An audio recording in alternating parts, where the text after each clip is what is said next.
మామూలుగా budget range లో Oppo నుంచి వివో నుంచి మొబైల్స్ వస్తే కెమెరా సెంట్రిక్ గా కానివ్వండి, పర్ఫార్మెన్స్ ఓరియంటెడ్ మొబైల్ గా కానీ తీసుకొస్తూ ఉంటారు. కానీ ఈ మొబైల్ మాత్రం స్పెక్స్ మీ ఊహ కూడా అందలేవు.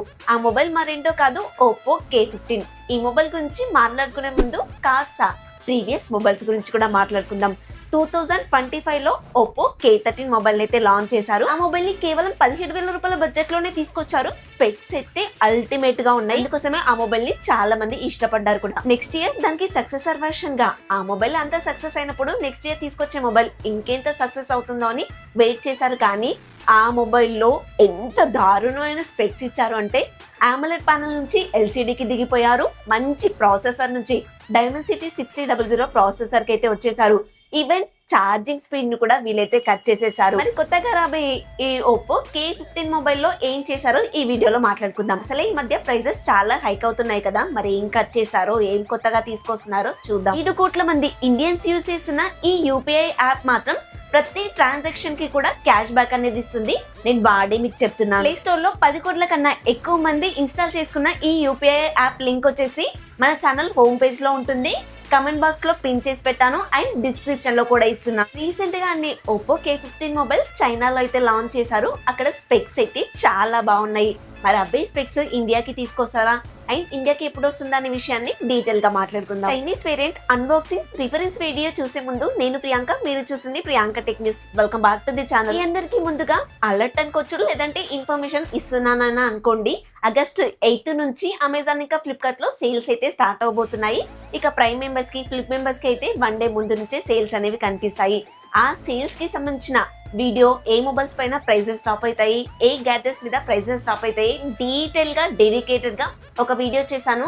అండ్ బడ్జెట్ వైజ్ గా కూడా నేను వీడియో చేయడానికి అయితే మాక్సిమం ట్రై చేశాను. ఆ వీడియోస్ అన్ని మీరు మిస్ అవ్వకుండా ఉండాలి అంటే మన ఛానల్ ని సబ్స్క్రైబ్ చేసుకోండి. సేల్స్ లో చాలా గ్యాడ్జెట్స్ ఇంకా మొబైల్స్ పైన ఆఫర్స్ అయితే కనిపిస్తాయి. కానీ చూసే జనాలకి ఒక్కటే మైండ్ లో తిరుగుతుంది, ఏ మొబైల్ తీసుకోవాలి, ఏ గ్యాడ్జెట్ తీసుకోవాలని కన్ఫ్యూజ్ అవుతూ ఉంటారు. ఆ టైంలో మీకు వచ్చే డౌట్స్ కి ఎవ్వరు కూడా రెస్పాండ్ అవ్వరు, మన ఛానల్ తప్ప. టెలిగ్రామ్ లో సేల్స్ టైమ్ లో అందరు కూడా బయింగ్ లింక్స్ ఇస్తారు, కానీ ఆ గ్యాడ్జెట్ మీకు సరిపోతుందా లేదా అని వచ్చే డౌట్స్ కి మాత్రం ఎవరు క్లారిటీ ఇవ్వరు. ఒకసారి మన ఛానల్లోకి వెళ్ళి చెక్ చేయండి.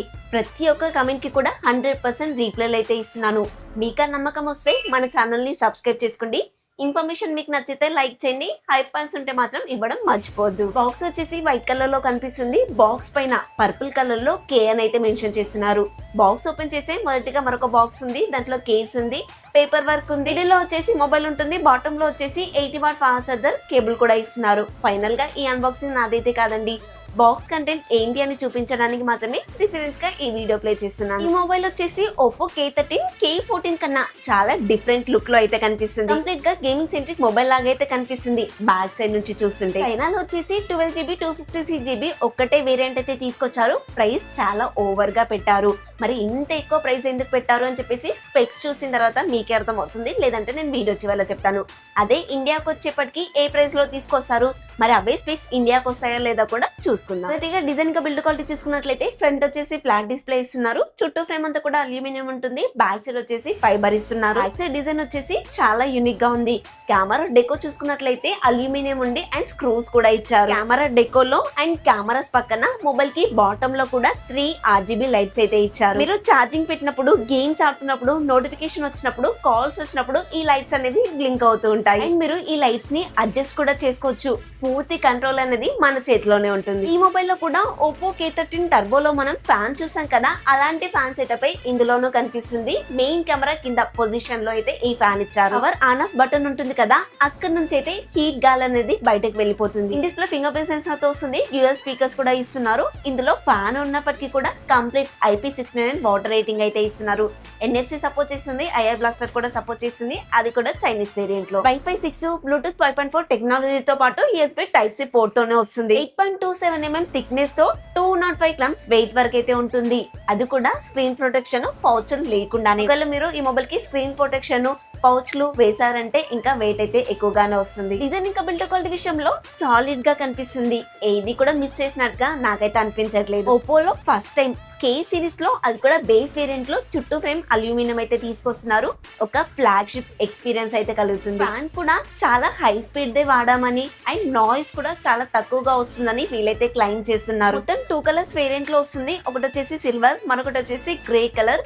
ఇంతకీ ఈ మొబైల్ యొక్క లుక్ అండ్ బిల్డ్ క్వాలిటీ మీకు ఎలా అనిపించిందో కామెంట్ లో చెప్పండి. ఈ మొబైల్లో 6.59 ఇంచెస్ కి సంబంధించిన 1.5K రెజల్యూషన్ తో OLED ప్యానల్ అయితే వాడారు.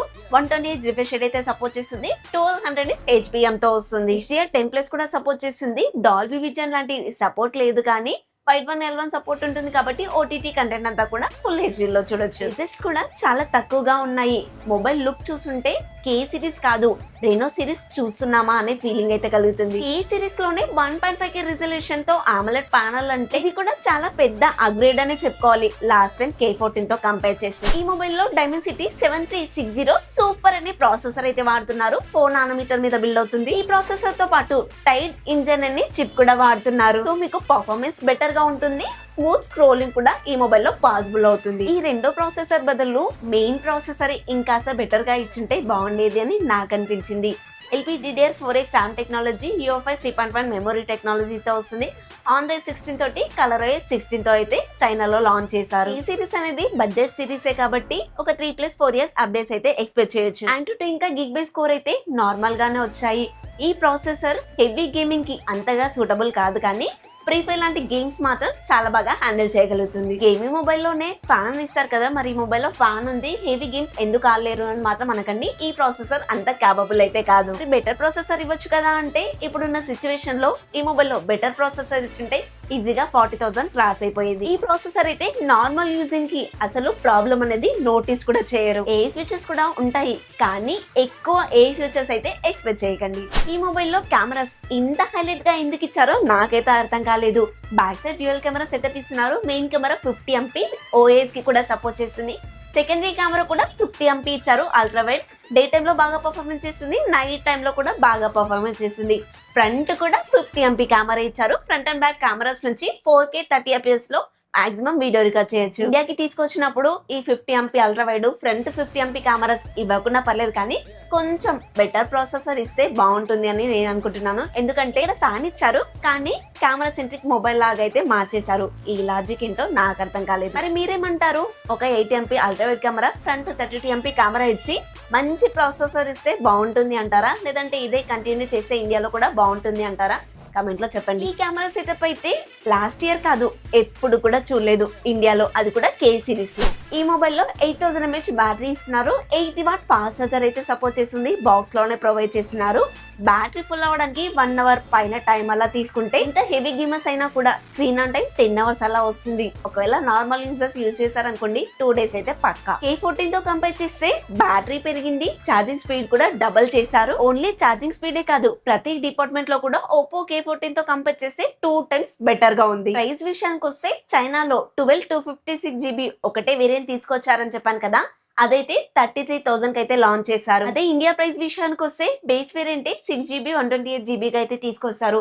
And secondary camera ultra wide ఉంది కదా, అదే అక్కడ 50MP ఇచ్చారు. ఇక్కడికి వచ్చేసరికి 8MP 2MP అయితే ఇస్తారు. మాక్సిమం ఫ్రంట్ కెమెరాలో కూడా కాంప్రమైజెస్ అవి చేసి 25,000 రూపాయల బడ్జెట్ లో ఇండియాకి తీసుకొచ్చే ఛాన్స్ అయితే ఉంది. ఆగస్ట్ నెలలో ఈ మొబైల్ అయితే ఇండియాకి రాదు, సెప్టెంబర్ మిడ్ కల్లా ఈ మొబైల్ ని ఇండియాలో చూసే ఛాన్స్ అయితే ఉంటుంది. Oppo K15 సిరీస్ ని. ఇంకో విషయం, Oppo K13 ఇప్పటికీ కూడా 20,000 రూపాయల బడ్జెట్ లో వస్తే కళ్ళు మూసుకొని తీసుకోండి, ఈ మొబైల్లో ఎటువంటి ప్రాబ్లమ్స్ లేవు. ఆ మొబైల్లో 1 year అప్డేట్ మిస్ అవుతుందనే తప్ప, ఇప్పుడు వచ్చే మొబైల్ లోని స్పెక్స్ కన్నా ఆ మొబైల్లో చాలా బెటర్ స్పెక్స్ కనిపిస్తున్నాయి. ఫైనల్ గా ఈ మొబైల్ కి సంబంధించిన స్పెక్స్ అన్ని స్క్రీన్ పైన ఇస్తున్నాను. అది కూడా చైనీస్ వేరియంట్ వి. ఇండియాకి కూడా ఇవే స్పెక్స్ తో వస్తాయా, ఏమైనా చేంజెస్ జరుగుతాయి అనుకుంటున్నారా? కామెంట్ లో చెప్పండి. ఈ మొబైల్ ఇండియాకి వస్తే మీరు కన్సిడర్ చేస్తారా? ఈ మొబైల్ యొక్క ఇన్ఫర్మేషన్ మీకు నచ్చితే లైక్ చేయండి, మన ఛానల్ ని సబ్స్క్రైబ్ చేసుకోండి. హై పాయింట్స్ ఉంటే ఇవ్వడం మర్చిపోద్దు. Thanks for watching.